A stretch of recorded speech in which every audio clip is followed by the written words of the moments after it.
सरकार के तीसरा महत्वपूर्ण अंग है न्यायपालिका। न्यायपालिका जो है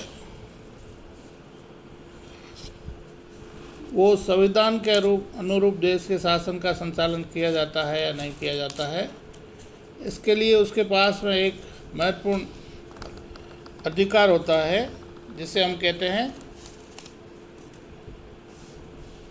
न्यायिक पुनरावलोकन का अधिकार, जिसके द्वारा न्यायपालिका व्यवस्थापिका और कार्यपालिका के द्वारा किए गए कार्यों की जांच करती है कि उनके द्वारा किए गए कार्य संविधान या कानून के अनुरूप है या नहीं है। अगर नहीं है तो उसको वह अवैध घोषित कर सकता है। इसलिए न्यायपालिका का बहुत ही महत्वपूर्ण स्थान है। न्यायपालिका जो है इसका गठन अलग अलग होता है। जैसे भारत के अंदर सबसे ऊपर जो है वो सर्वोच्च न्यायालय, राज्यों के अंदर उच्च न्यायालय और नीचे स्तर पे जिला न्यायालय होते हैं, और उसके आधार पे न्यायपालिका कार्य करती है।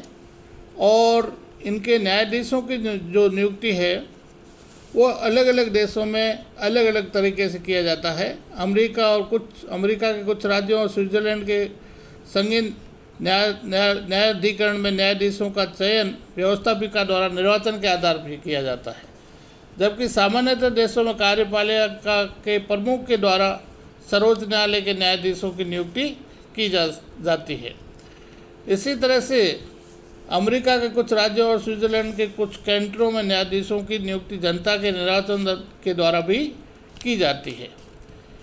लेकिन न्यायाधीशों की नियुक्ति करते समय उनकी योग्यता और अनुभव को बहुत महत्व दिया जाता है। न्यायाधीश जो है वो बहुत ही योग्यता और कानून के विधिवेत्ता होते हैं। न्यायाधीशों का जो कार्यकाल है वो कितना हो इसके बारे में अलग अलग राय है, लेकिन ऐसा विशेष का ध्यान रखा जाता है कि उनकी विशेषज्ञता का लाभ समाज को मिले, देश को मिले, इसलिए उनका कार्यकाल छोटा भी नहीं हो और उतना लंबा भी नहीं हो जिससे कि वो अपने पद की दुरुपयोग कर सके। इसी तरह से सामान्यतः एक निश्चित कार्यकाल अच्छा माना जाता है, न ज़्यादा छोटा हो न ही बड़ा हो या लंबा हो।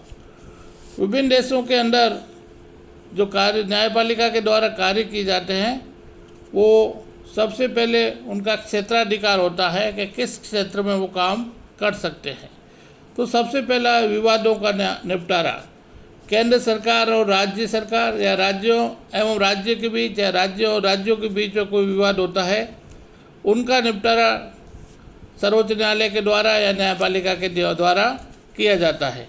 इसी तरह से फौजदारी और दीवानी मामले होते हैं, उनका भी निपटारा न्यायपालिका के द्वारा किया जाता है। इसी तरह से कानून की व्याख्या का कार्य भी न्यायपालिका करती है कि कानून के अंदर क्या निहित है उसकी व्याख्या की जाती है। देश के संविधान की सुरक्षा का कार्य भी और देश के संविधान की व्याख्या का कार्य भी न्यायपालिका के द्वारा किया जाता है। जैसे अमेरिका के अंदर संविधान संक्षिप्त है तो वहाँ के संविधान के बारे में कहा जाता है कि उसकी व्याख्या का काम संविधान की व्याख्या का काम न्यायपालिका करती है। भारत के अंदर भी कई बार ऐसे मामले होते हैं जिन पे राष्ट्रपति सर्वोच्च न्यायालय से सलाह लेते हैं, उनको कहते हैं सलाहकारी कार्य। तो राष्ट्रपति को या कार्यपालिका को न्यायपालिका सलाह देने का कार्य भी करती है। इसी तरह से न्यायपालिका कई बार अपने जो विवाद निपटाती है उन विवाद के निर्णय को एक विधि के रूप में माना जाता है।